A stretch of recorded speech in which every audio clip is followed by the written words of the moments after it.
Yo, transform you family. Marcus Hart here, hitting you with some shameless Jesus love and gritty truth, truth. Today, we're going to be launching a powerful 1 week mini docu-series, The Unseen Chains, Unmasking Early Domestic Abuse. And this first episode is going to shake your soul. What if the chains of abuse ain't made of steel, but whispers, subtle, sneaky moves you might miss until it's all too late? We are talking about the hidden first signs of domestic abuse, the kind that creep in through isolation and control, trapping folks before they even know it. Whether you are a survivor, a friend wondering how to help, or someone feeling stuck, this series is for you. My guest today, Janet, a badass LA psychotherapist and trauma expert, is pulling back the curtain. She has overcome her own battles and now guides others to freedom through her work and road to wellness therapy. Fam, if you're searching for answers or wondering if someone you love is caught in these unseen chains, stay locked in. This is going to be the one that empower you to act. Let's dive in.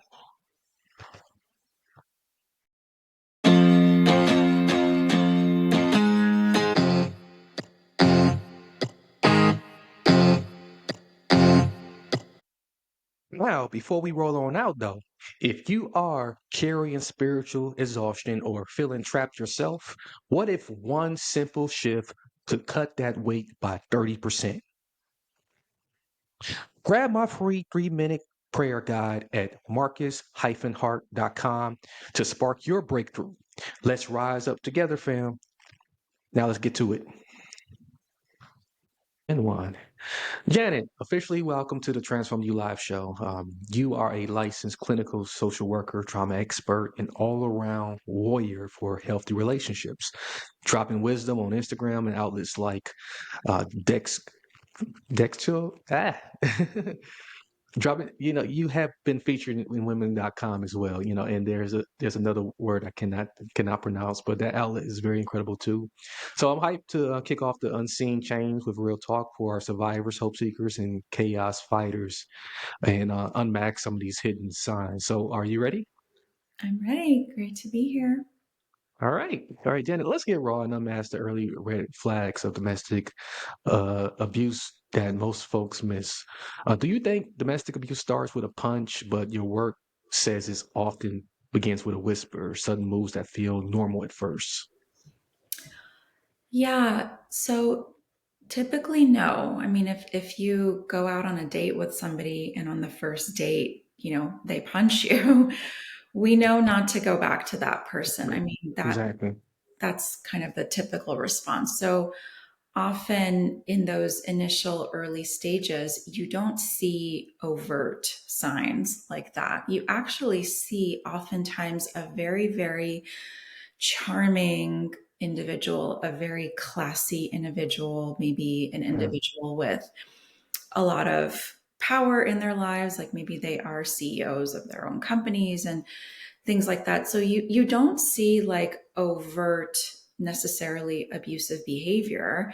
You actually see somebody that maybe appears to have their lives quite together actually. Mhm.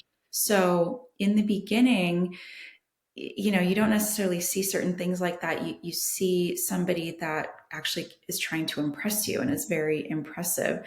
I think some of the more covert signs, the lesser seen signs, are maybe the individual is trying to move kind of quickly with you in a relationship. Mhm. So, they might try to take you out almost every day, let's say, or they are moving really fast, like they want you to move in right away, right? Or they're saying, I love you so quickly. And again, in those experiences, it can feel very exciting. Like, wow, this person has only known me for this amount of time, but they're already saying they love me. It must mean that we have this amazing connection. Mhm. And so there can be a lot of misunderstandings with that. Yeah, I can definitely relate to that. I've seen that, as we was talking on the other side in my own relationships, past relationships where, someone would kind of speed up the relationship and then they would want to move in with me. And before you know it, we have these crazy things that start happening.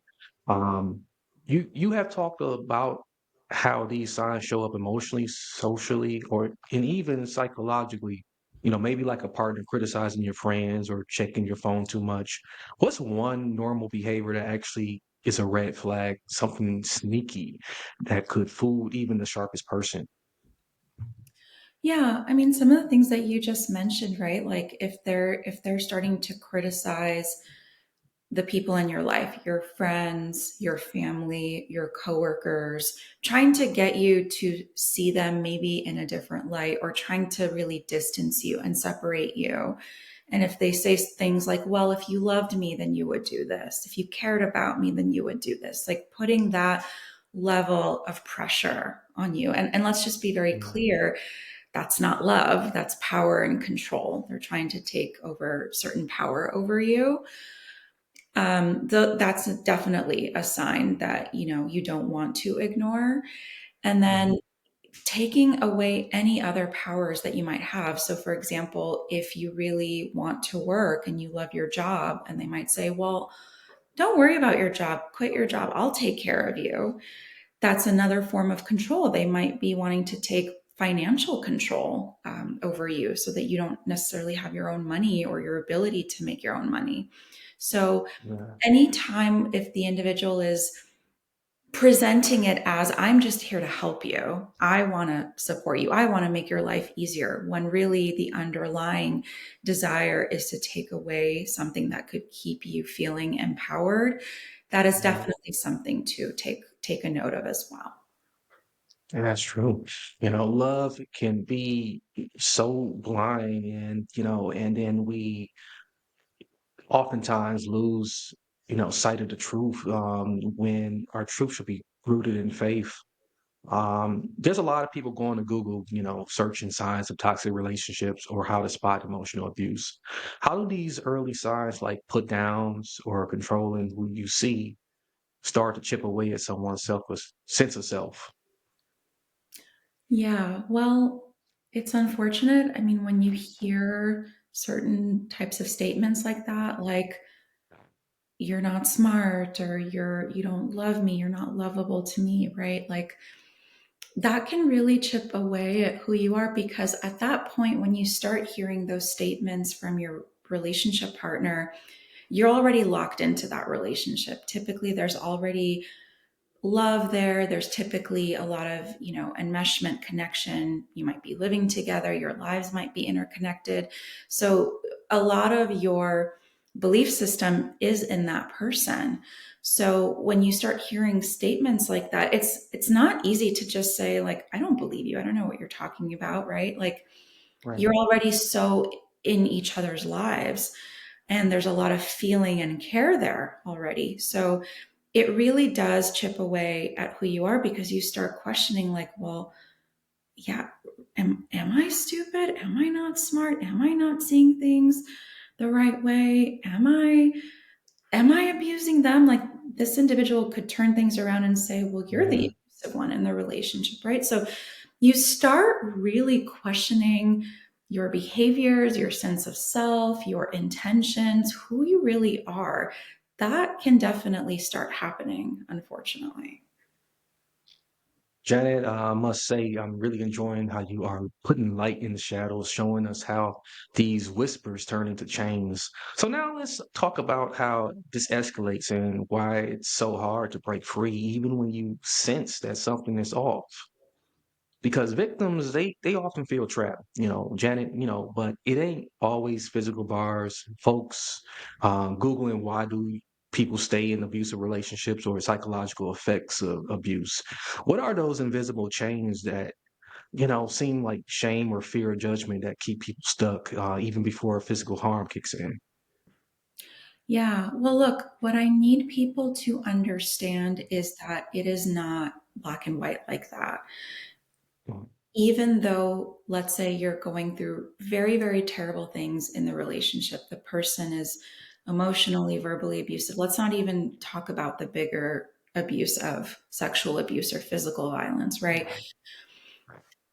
You likely care about that person. The individual likely has love and care and a deep desire for that individual to grow, right? So it's not black and white where you can just like turn that love off, right? And then leave. Mhm. It's not like that. It is so complicated because there is likely a part of you that sees the good in that individual, that really hopes for that individual to change and to grow. So there's that aspect. Oftentimes just the love and the care that you feel for the individual keeps you locked in. Other factors, of course, include if you have children with the individual, right? Like it's not just easy to just leave when you have kids. Yeah. You have to figure out what you're going to do and what your life looks like and where you're going to go and how you're going to pay for things and how you can navigate taking your kid to school and all of their responsibilities. So it's not just easy to just walk away, particularly if you have children. And, you might also, if you have children, carry this belief of, well, it's going to be worse for my kid if I step away. It's going to create even more chaos for my kid if I step Yeah. away. So you might even be dealing with maybe some of your own beliefs or preconceived notions around that. And then we talked about some of the other issues earlier. If your partner has taken over your finances, then that makes it even triple, quadruple times harder because, Yeah. again, if you don't have family or supports, where are you going to go? How are you going to pay for a hotel room? How are you going to, figure out another living situation, right? Like that can also be very, very hard. So there is a lot of, I would say, if you get to the point where you are planning to leave, there is a lot of planning and logistics that you have to Yeah. do, as well as safety planning, making sure that you have things in place so that if, in the event, God forbid, the other person tries to go after you, you have a plan of how you're going to keep yourself safe, how you're going to keep your child and your children safe too. Wow. You really laid it all out on the line there. There's a lot of victim blaming. It's so common nowadays. And you got a chance to, and you still do to this day, work with survivors in their communities. For those searching how to help a friend in a toxic relationship or healthy relationship boundaries, what's one critical support system, maybe a friend, faith, or therapy that can be the thing that makes or break early intervention? This is going to sound so overly simplified, but I think it's the number one tool that you can give somebody in your life that's going through something like this. And it's active listening, really, really actively listening to Yeah. your friend. I say that because so often friendships, you want to just go in and like rescue that person. You want to go in and Hmm. validate and say, like, you're right, your partner's horrible. I've hated them for a long time. You got to leave. Let's leave, right? And again, maybe that person is not there yet. Maybe that person is not at the point where they are just ready to pick up and leave. They may seem like it. They may be sharing a lot of things that they don't like about their partner, but that doesn't necessarily mean that they're at the point where it's time for them to go. So, Right. the simple act of just listening and creating space for your friend is so powerful because then they know they can come to you and talk to you. And I Mm. think the second skill that is so very important, which again, I know it sounds so simplified, is to show your support no matter what. And this Yeah. is what I say to my clients. I will support you no matter what decision you make. And I'm very real with my clients. I say, I may not agree with every decision. I may Hmm. not want you to stay in this relationship, but if you choose to stay, I'm going to support you 100% and I'm still going to be there for you and I'm still going to listen and talk to you about what you're going through in this relationship.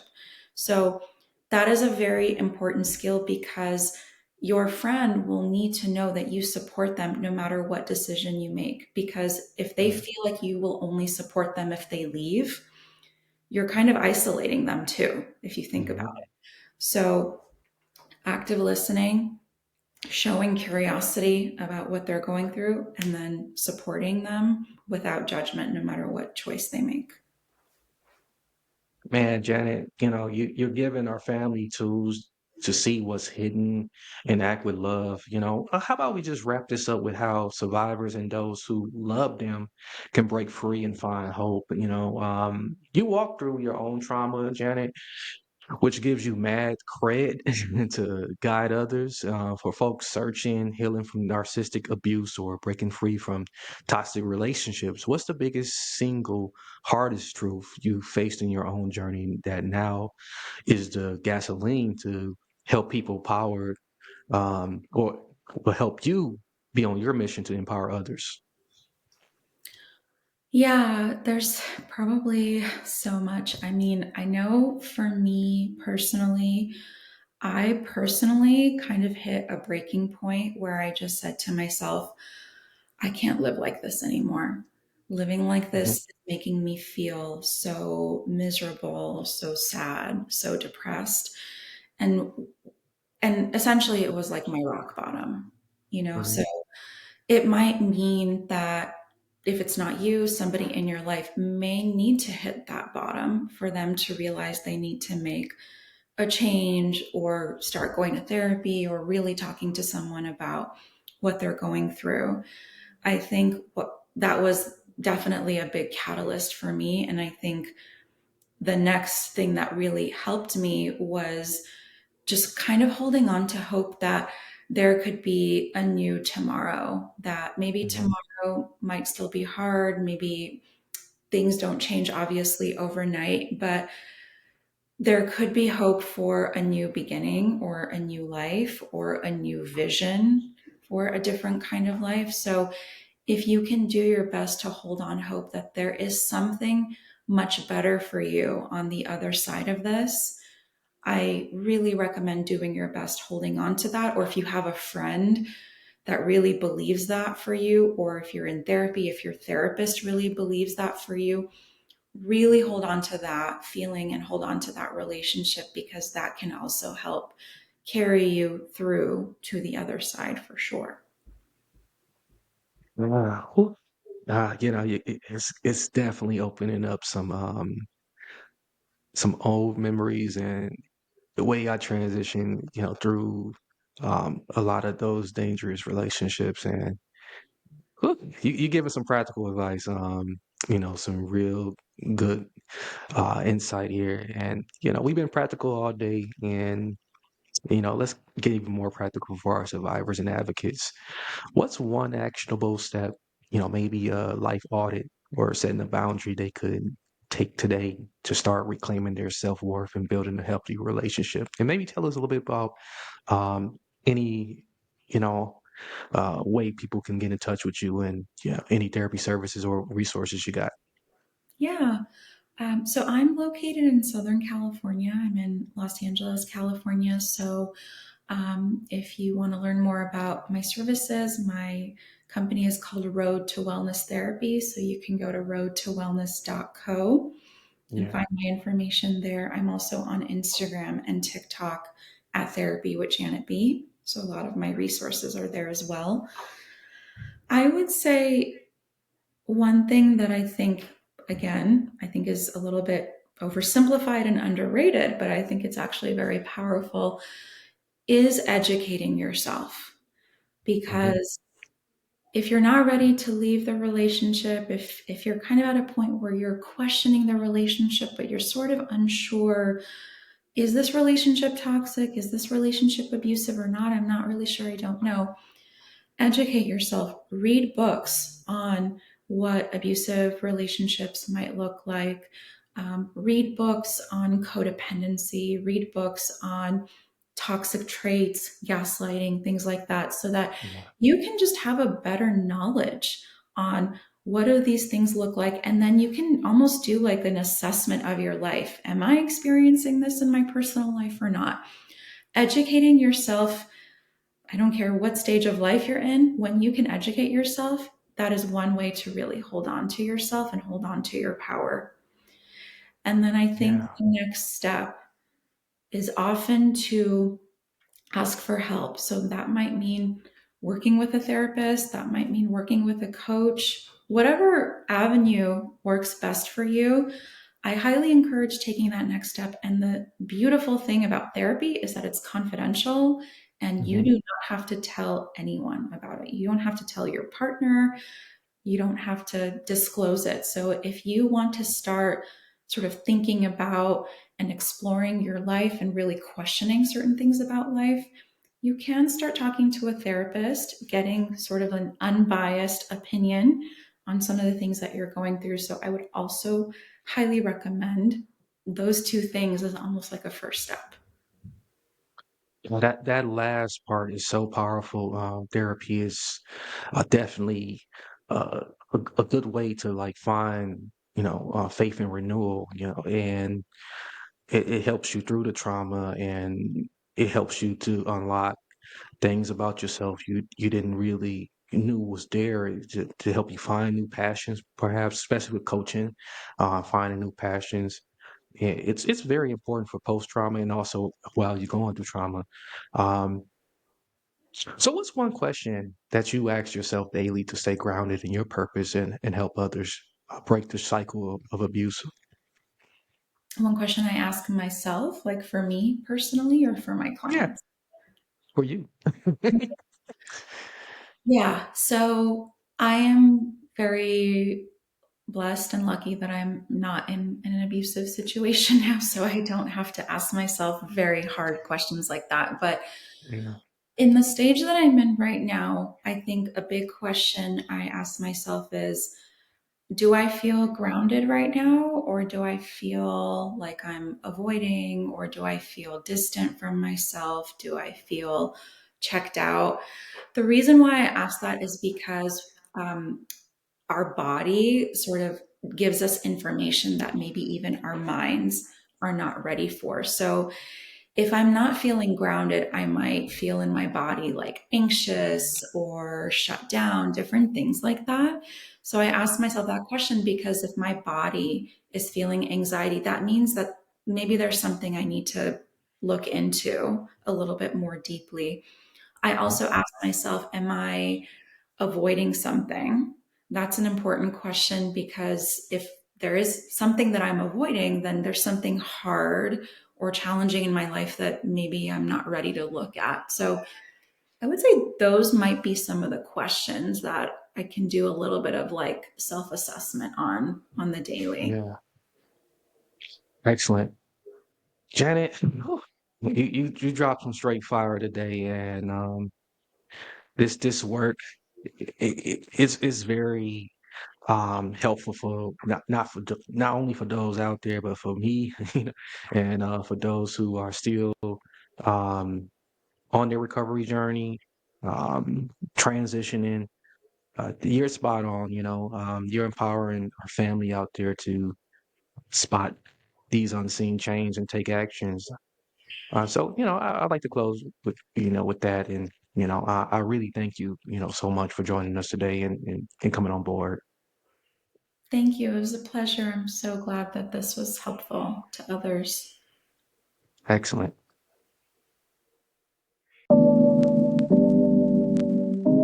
Transform You Radio. You are now tuned in to Transform You Radio. You hear me? Check. I stand for what you stand for. I'm at your door like the landlord. I can see the future, yeah, I fast forward. I get on the mic and I transform. Follow me, I'm in rare form. Follow me on this world tour. The asteroid that you can't avoid. Small changes make impact. I ran for it, I stand for it, I'm not sitting back. You can leave the rat race or you can leave the trap. Come with me, let's rap. Take a trip and we pack. And we'll be right back. Yeah, come with me, let's rap. Take a trip and we back. And we'll be right back. Yeah, I stand for what you stand for. Hey, I get on the mic and I transform. Follow me on this world tour. The asteroid that you can't avoid. Follow me, follow me.